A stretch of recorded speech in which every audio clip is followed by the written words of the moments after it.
Because we are now into autumn and the weather became very stormy all of a sudden, I decided to move this car undercover.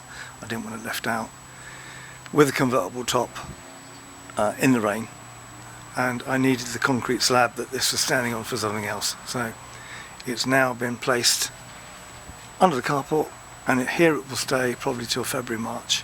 I can do some work on it, but it's unlikely at the minute, because I don't like working outside on cars in the winter particularly, and I've got other things to do if the weather allows.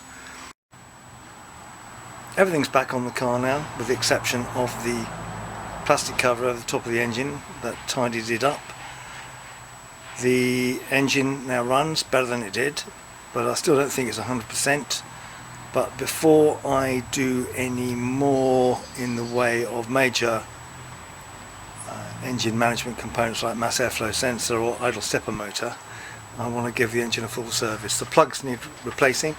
I've had them out and they're not seized in, which is good, because they can seize in on these cars because they only get changed about every 60,000 miles, these plugs.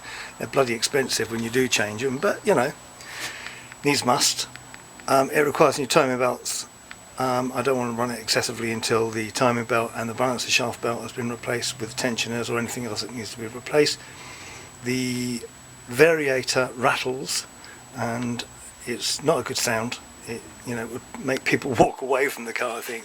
You rev it and it rattles, which is unusual. So I'm going to take the variator off. I've got a rebuild kit. I'm going to strip it and see what the story is. The worst case scenario, I have to put a brand new one on, but they're about 230 quid now. So not a good option if that's what it requires.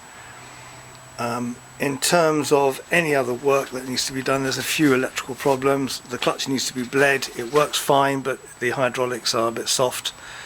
I haven't been around the back of the car yet, i.e. back suspension and brakes, but that will be fairly straightforward. The last MOT it failed, which was a while back. The back suspension and back brakes weren't an issue, the front was. So until the spring then, I won't be doing much more on this because there's very little point. It's a convertible, I don't need it now, and I don't want to put new belts on, timing belts, etc. And they just leave it to stand for 4 or 5 months.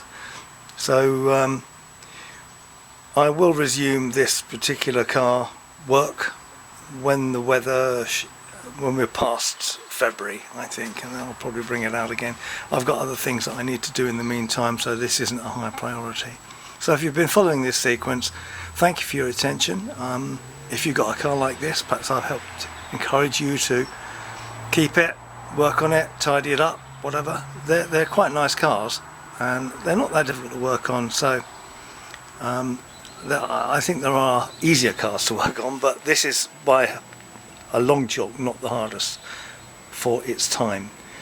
So thanks for watching, and I'll catch up with you on this project on probably in February, March.